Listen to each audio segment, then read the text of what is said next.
Muito bem-vindo, esse é o Splash Entrevista, e hoje aqui eu vou seguir uma velha lei da MTV, porque antigamente, quando eu trabalhava lá, mas isso é em outra época, a gente aprendeu que sempre você deve já tratar uma banda bem desde o começo, antes deles serem famosos, porque depois que eles ficam famosos, ele nunca mais vai querer falar com você. E eu tenho o privilégio de ter falado com o jovem Dionísio desde cedo. Certo, meninos? Verdade. Fala bem, tudo bem? Verdade, confirmada essa história aí. Vamos explicar para quem está assistindo a gente que a banda, nesse momento, está dividida fisicamente. O Menão tá na faculdade, o único que tem que se formar ainda. Eu tava com eles de manhã agora, só que eu tive que vir para cá. Tô tendo aula, mas eu tô dando uma pausinha, justificável, né? Vocês ficam trabalhando com criança, Bê, é isso que dá. E vocês estão Viu onde, só, Bê? cara? A gente tá no nosso escritório aqui em Curitiba, que é onde a gente ensaia, onde a gente grava as nossas coisas, que é na Arnica Cultural. E vocês ainda estão gravando alguma coisa? Eu tô achando que o álbum tá pronto. Não, mas é que a gente não para, a gente não cansa. A gente já tá com... Já estamos querendo lançar. 2 e 3 já. O 4 tá quase pronto já também. Não fala isso para mim. Não, Esse, brincadeira. esse é o ritmo mesmo da produção. A gente não é tão rápido assim. Vamos, para algumas pessoas, a gente tem que apresentar vocês com a banda que, de fato, é responsável por um certo sucesso, chamado Pontos de Exclamação, né? Que virou uma coisa um pouco fora da curva do trabalho que eu conheci, pelo menos, de vocês, mas, de qualquer maneira, foi super bem-vindo, né? Super. Ponto de Exclamação foi uma música que foi muito diferente pra gente de todas as coisas que a gente tinha feito antes e também do processo que a gente descobriu com ela de criação, de produção e tudo. Então é uma música que também bateu diferente pra galera e mudou um pouco as coisas pra gente no meio da pandemia. E agora a gente tá sentindo como é que são as coisas pós essa época pandêmica aí, Ponto de Exclamação e mais outras músicas que rolaram nesse tempo também. De alguma maneira, essa mudança ou essa variação aí, o que aconteceu com o Ponto de Exclamação, estava previsto ou foi inesperado?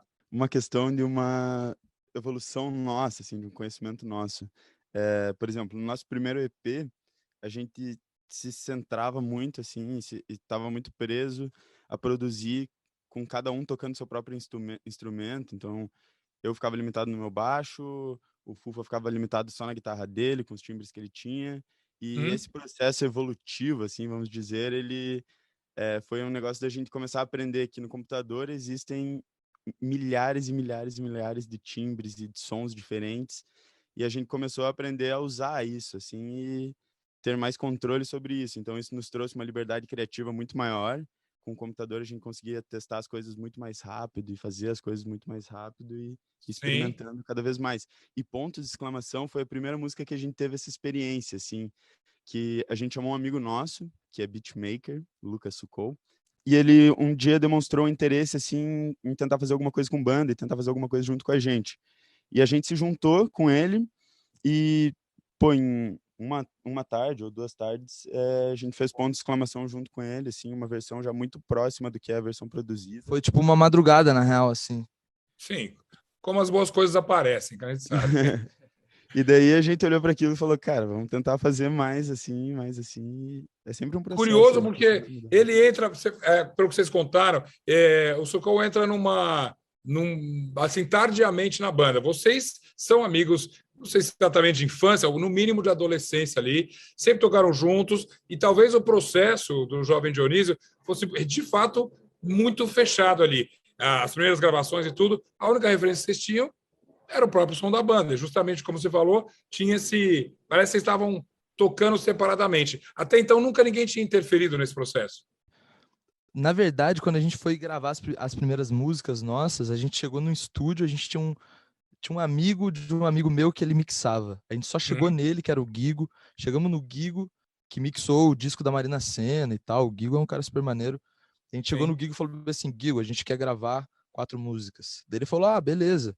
E quem que tá produzindo aí, vocês e tal? No caso, a gente nem sabia o que era produção. A gente olhou para ele e falou bem assim, não, cara, ninguém tá produzindo a gente é independente. Daí ele olhou assim, tipo... Ai, meu Deus, eu tenho que ensinar tudo para esses caras. Vai. Esse cara nem sabe o que é produção. Não, vou explicar para vocês e tal. E aí ele botou a gente em contato com o TH, que é um cara que trabalha com a gente, ele também tá super junto da banda, e ele que produziu o primeiro EP. Então foi o nosso primeiro contato com produção, só que foi uma produção com banda, assim, a gente mais orquestrando do que a gente brincando, experimentando uma produção mais dentro do computador, sabe? Aí Ponto de Exclamação foi a primeira experiência com isso. E a gente chamou o Schirmer também, que é um super produtor e que também produziu a Acorda Pedrinho. Desde então rolou um casamento, assim. E agora vocês aprenderam que banda independente não necessariamente tem que fazer tudo sozinha. Não é isso que é uma banda independente. Exato, Então, agora a gente aprendeu. Mas agora a gente realmente é independente, então. Eu acho que vocês não deixaram de ser independente de jeito nenhum, mas ajuda a entender que nível de independente é essa. Porque você sabe que eu recebi um release e a gente, jornalista, a gente fala assim, quem escreveu isso aqui? Entende? Com o maior respeito. Mas não é possível. Né? A primeira coisa que a gente tinha apresentado para vocês, se dependesse do release, e que bom que eu conheço vocês desde antes, é que é uma boy band. Claro que pode parecer uma brincadeira, pode parecer até uma pista do que vem por aí, mas é a melhor definição para o jovem Dionísio mesmo? Eu acho que para a gente hoje, talvez, se alguém assistir as coisas que a gente está fazendo, ouvir também as coisas que a gente está fazendo e ver a gente se apresentando, eu acho que chega nessa conclusão, assim, tipo, nosso primeiro contato com o show, depois das coisas que aconteceram com a gente, foi agora, né? Tipo, saindo da pandemia. E o que a gente mais ouve, assim, saindo de show e tal, é a galera chegando pra gente falando: nossa, cara, cada um de vocês é uma parada no palco, cada um de vocês dá pra assistir o show inteiro olhando só pra um de vocês, assim. Então a gente cria muito esse lance da unidade do grupo e também das personalidades individuais aqui dentro, saca? Então, tipo, cada um, pô, tem um que é mais fofão, mais querido, tem outro que é mais marrento e mais quieto, tem outro que é mais nerdinho e trabalha mais, tem outro que é mais despojado. Essas coisas acontecem, em todo grupo de amigos é assim, então a gente gosta de tentar salientar isso, assim, de certa forma. E acho que por isso que veio esse lance acho que essa ideia da boy band, ela pode ser expandida, né? A gente pode ver ela de uma outra maneira, assim, sabe? Não somente o que a gente entende como, porque eu acho que esse lance de mais protagonistas, acho que o grupo é o protagonista, acho que é o que faz a Jovem Dionísio talvez ter essa carinha que a gente está hoje, assim, né? Todos são bonitos, então todos são importantes. Indiscutível. Aliás, eu ia falar sobre a preocupação com a estética, que a banda tem bastante, começa nas imagens pessoais de cada um, né? Muito obrigado, Zequinha. A gente também te admira muito, você é um cara muito bonito também. Não, mas é verdade mesmo, porque tem uma... cara, a gente se falou, e quem não acompanhou ali lá atrás, foi ano passado, a gente falou, foi 2020, primeira vez. Passado. Acho que foi ano passado, 2021, né? Eu tinha descoberto por acaso, porque eu sempre brinco que os algoritmos têm que estar a nosso favor, né? A gente tem que educar eles a mandar coisa que a gente gosta, e não ao contrário. Né? E aí fui parar em vocês, comecei a ouvir, e de repente, conto para você que está acompanhando aqui, eu comecei a receber um monte de material da banda, gráfico, mais do que musical, entende? E aí eu falei, pô, essa banda tem uma coisa que eles levam muito a sério. Toda a comunicação visual deles. Sim. A gente lembra que o primeiro contato que rolou da gente, né, Zeca, foi final de 2020, eu acho? Não, a minha lembrança é de 2020, exatamente. Final de dezembro de 2020, é verdade. E a gente tava produzindo esse disco que a gente lançou agora, cara. A gente tava fazendo as primeiras músicas, tipo, as primeiras prévias. A gente tava lá numa fazenda, com todos os equipamentos, assim, montados. Exato, tinha essa coisa da fazenda, é verdade. A gente tava na fazenda, lembra disso? Claro, mas já era um climão de quarentena ali, né? Já, total. A gente se trancou pra daí fazer um monte de música. E aí, no meio desse processo, em um dia lá, que eu nem lembro, era um dia que a gente... Eu lembro desse dia, na verdade, cara. A gente quis fazer um almoço italiano. E daí todo mundo passou gel, assim, na cabeça e botou o cabelo pra trás, fez uma macarronada e todo mundo comeu, tomando vinho e ouvindo uma música italiana. Num Pavarotti ali. Café. E daí aí apareceu o teu vídeo, daí eu falei, nossa, galera, olha o que me mandaram e tal. Daí era o teu vídeo, a gente ficou tipo, nossa, cara. Já escolhi. A gente ficou muito feliz, cara. Pra quem não veio isso, é que eu tinha escolhido, eu ouvi, eu não sei nem como chegou até mim o som de vocês. Mas falei, olha, isso aqui é uma das coisas mais interessantes que eu vi nesse finalzinho de 2020, justamente. Agora, já era uma promessa. Eu falo nesse sentido porque... O trabalho de vocês é um filhote de pandemia? Formulando melhor, se não fosse esse período todo, vocês teriam demorado mais para chegar no Acorda Pedrinho ou não?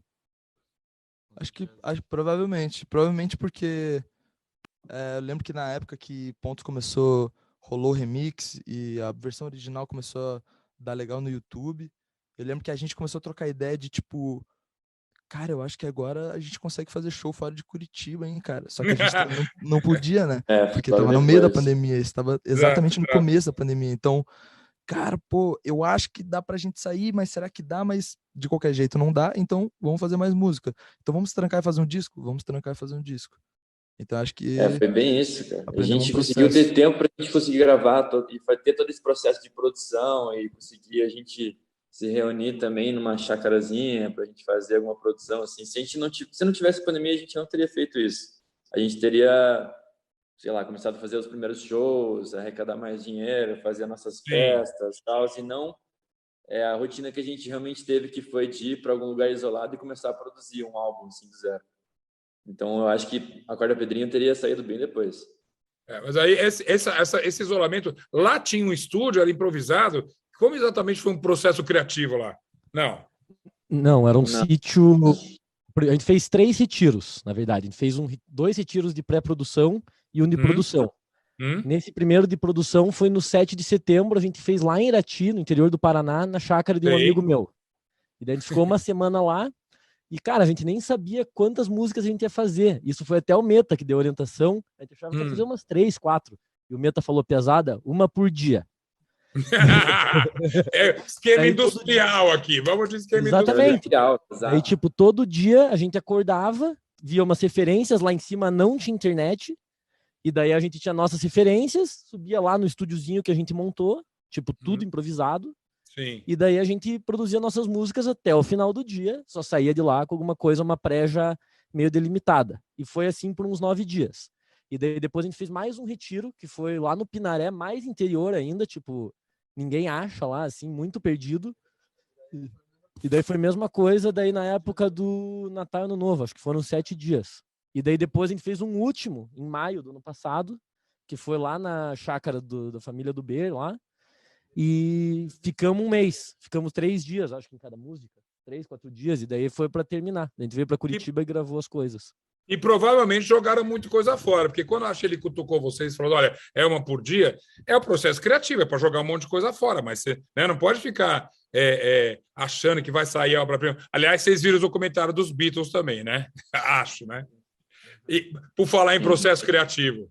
Exato. Eu acho que a questão de decidir, a gente fazer uma música por dia, é tentar ser o mais objetivo e mais rápido possível na ideia. Tipo, não se enrolar muito na ideia. A gente levou uma interface, uma guitarra e um microfone, e era isso que a gente tinha para usar, o que a gente tinha de ideia, tentar fazer o mais rápido possível para extrair isso, tipo, de alguma forma, num áudio, alguma coisa assim.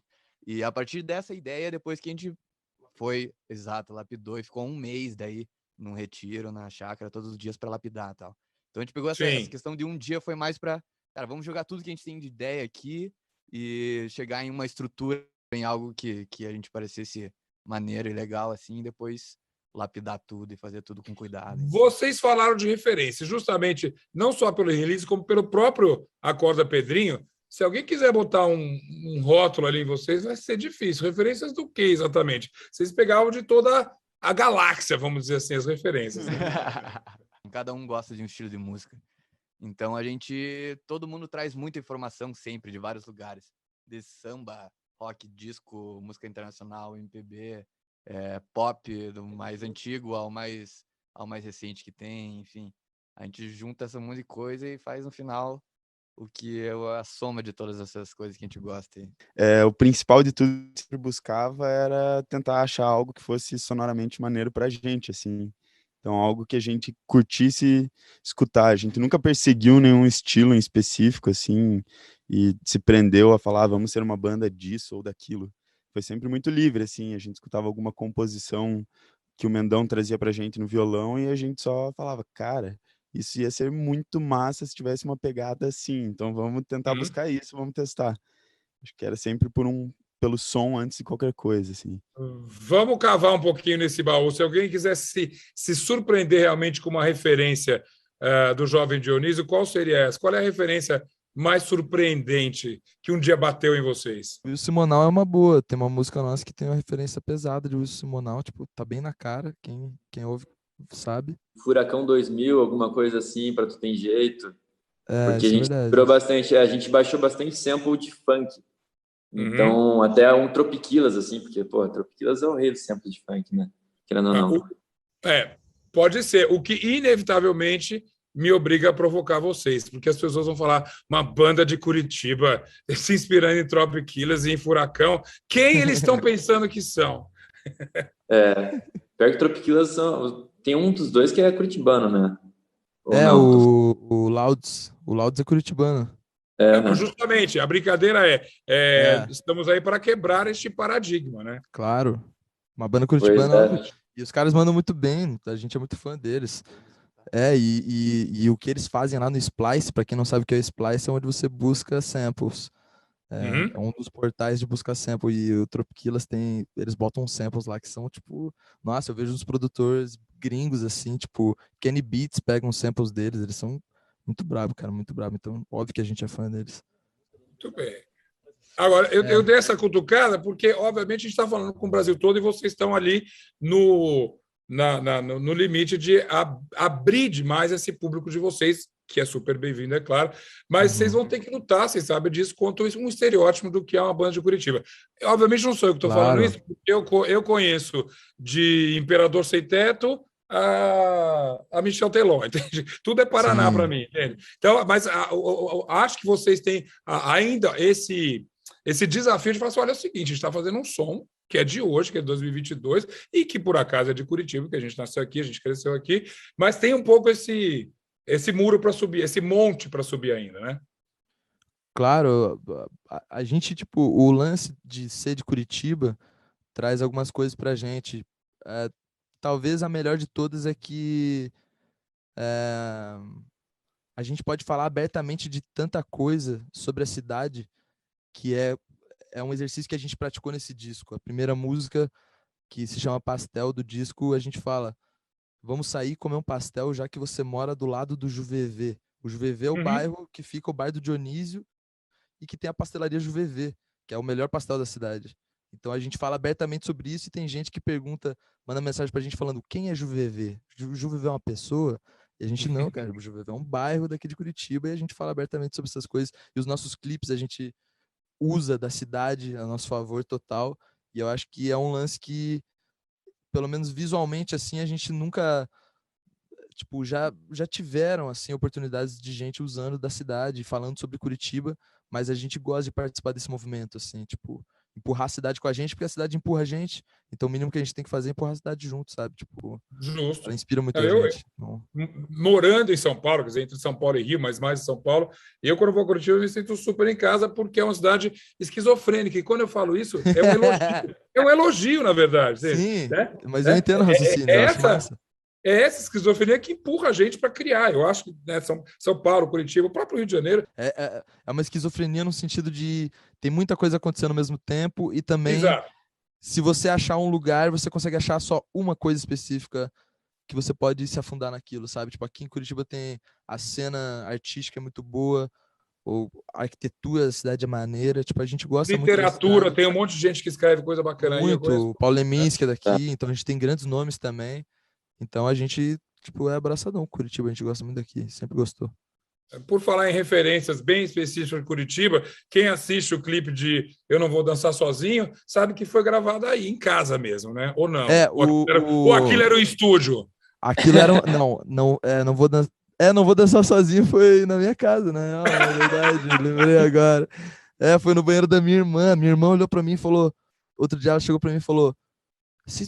Vocês usaram alguma coisa no meu banheiro? Eu falei, a gente gravou lá. Ela falou, nossa, eu vi que estavam umas coisas meio mexidas e tal. Eu falei, será que alguém mexeu as minhas coisas? Eu falei, não, a gente gravou. Aí dia seguinte saiu o vídeo e ela compartilhou assim, meu banheiro tal, não sei o que.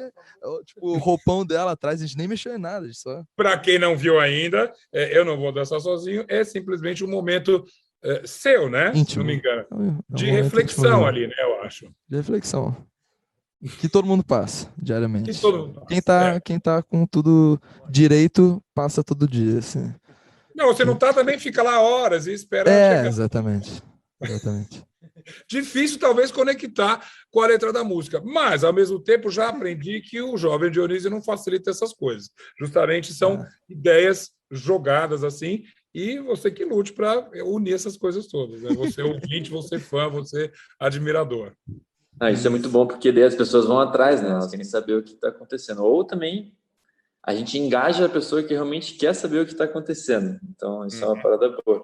Mas agora... vamos tentar fazer... não sei se as pessoas vão ver assim. Tem coisas que fazem sentido e tem coisas que não fazem. Então, Então, se você assistir alguma coisa nossa e falar, nossa, eu não entendi isso, talvez tenha uma chance que a gente também não entendeu. Tem uma chance ali de que a gente talvez não tenha entendido. Ou seja, também, missão mas a gente cumprida. lançou. Óbvio. Missão cumprida. Exatamente.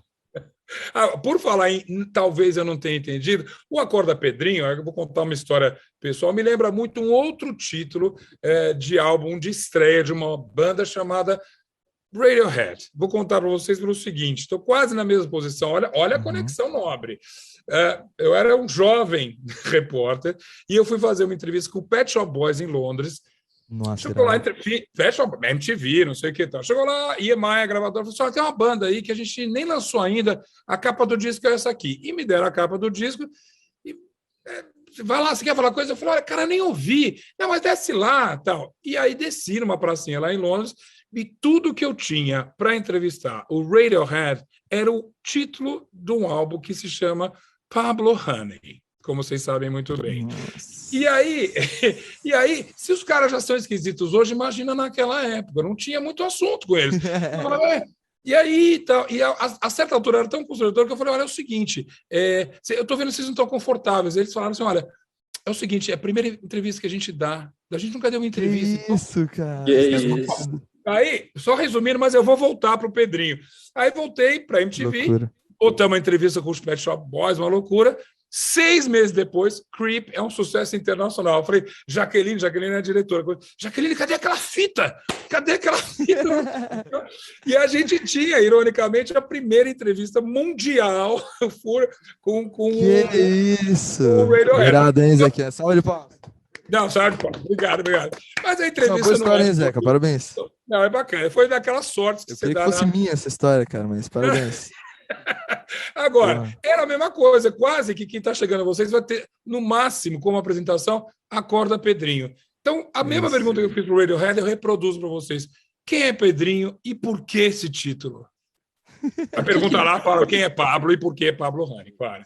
O nome da banda vem por causa de um bar daqui de Curitiba, que o nome do dono desse bar é Dionísio. Sim. E a gente frequenta muito esse bar e lá a gente tem grandes amigos. E um desses amigos é o querido Pedrinho. E o Pedrinho é um cara que ele tira longas sonecas durante o dia. Inclusive nas performances do Jovem Dionísio. Inclusive nas performances. E ele é um cara que ele tira bastante sonecas e ele joga bastante sinuca também. Então, quando a gente estava criando essa música, Acorda Pedrinho, a gente tava numa ideia, a gente só tinha um refrão dela, a gente tava numa ideia de vamos falar do bar, o bar é tão bom, a gente gosta tanto, vamos falar das pessoas do bar. E aí surgiu essa ideia de falar Acorda Pedrinho, que hoje tem campeonato, porque teve uma vez que a gente chegou no bar do Dionísio e tinha rolado um campeonato de sinuca que a gente não tinha participado e que tinha 3 vencedores, assim. O primeiro lugar, não lembro quem que era, o segundo também não lembro, e o terceiro lugar era o Pedrinho. E a gente olhou assim, caramba, cara, o Pedrinho tirou o terceiro lugar, e tava o Pedrinho, ele tava com uma caixa de Kaiser na mão, assim. E aí daí a gente olhou, nossa, o Pedrinho joga super bem sinuca, cara. E ele só dorme, acorda, joga sinuca e tal, dorme de volta, acorda de volta. E daí Vidão, Pedrinho. Esse é o Pedrinho.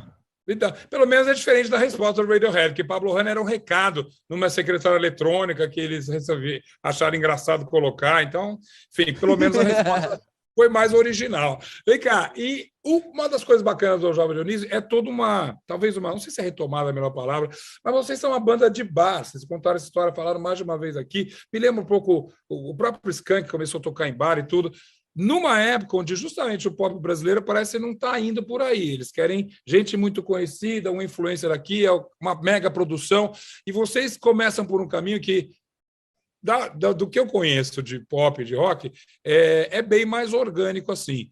era inevitável. Mas vocês sentem que vocês estão nadando contra a corrente um pouco de vez em quando, sobre o que está acontecendo no pop brasileiro? A gente sempre pensou muito nisso, assim, e sempre houve uma despreocupação muito grande com qual é o tipo de... Não, calma. Com qual é o tipo de som que a gente está lançando, com quais são as coisas que a gente está fazendo.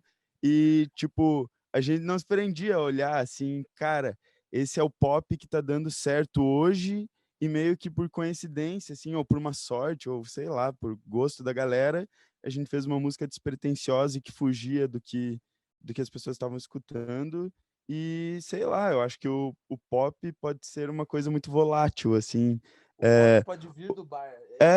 O pop ele pode ir mudando ele vai mudando durante os anos, Claro né? que sim. E eu acho que justamente essa é a brincadeira, tipo, não tentar seguir o pop, mas se isso virar pop, beleza, pode ser. Então, eu acho que é mais dessa despreocupação. A gente sempre conversou sobre isso, a gente não busca o mainstream. Acho que não é isso que a gente busca fazendo as músicas.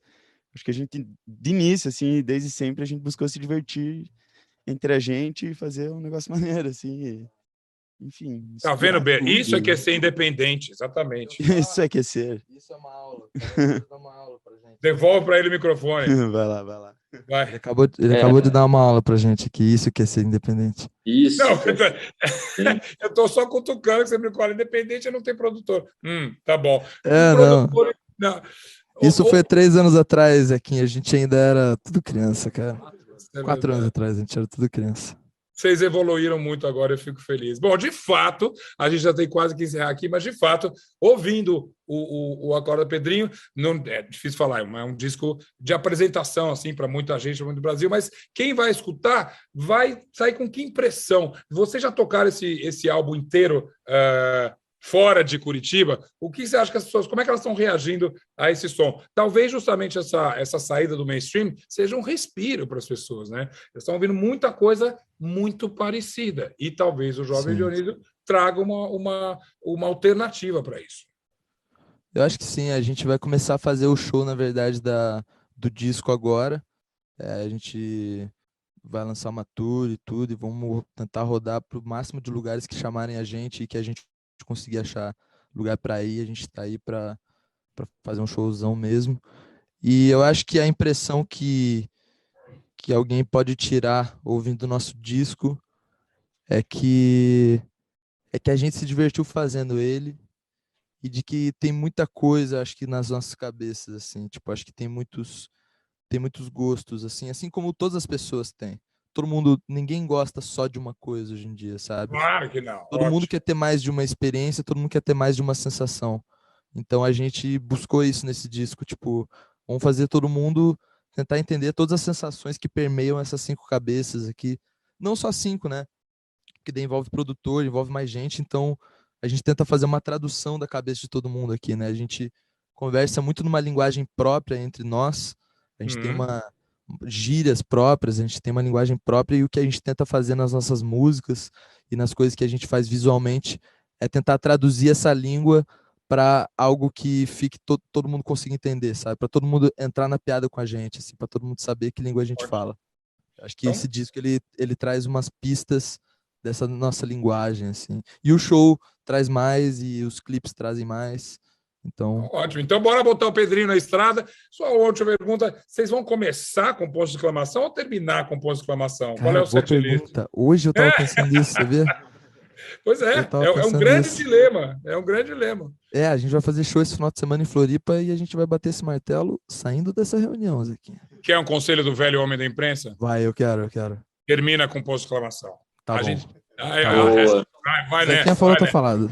Vai fazer bonito. Agora lembre-se, como eu disse no começo, quando vocês estiverem lá no topo e eu pedir uma entrevista, se eu ouvir um não, a gente vai ter que conversar. Mas aí vai ter que ser churrasco, Zequinha. Tô super, ainda mais em Curitiba. Bom show, boas apresentações, bom disco, bom álbum, bom sucesso para vocês. Muito obrigado, tchau, Zequinha. Tchau, todo mundo. Tchau. É nóis. Até mais.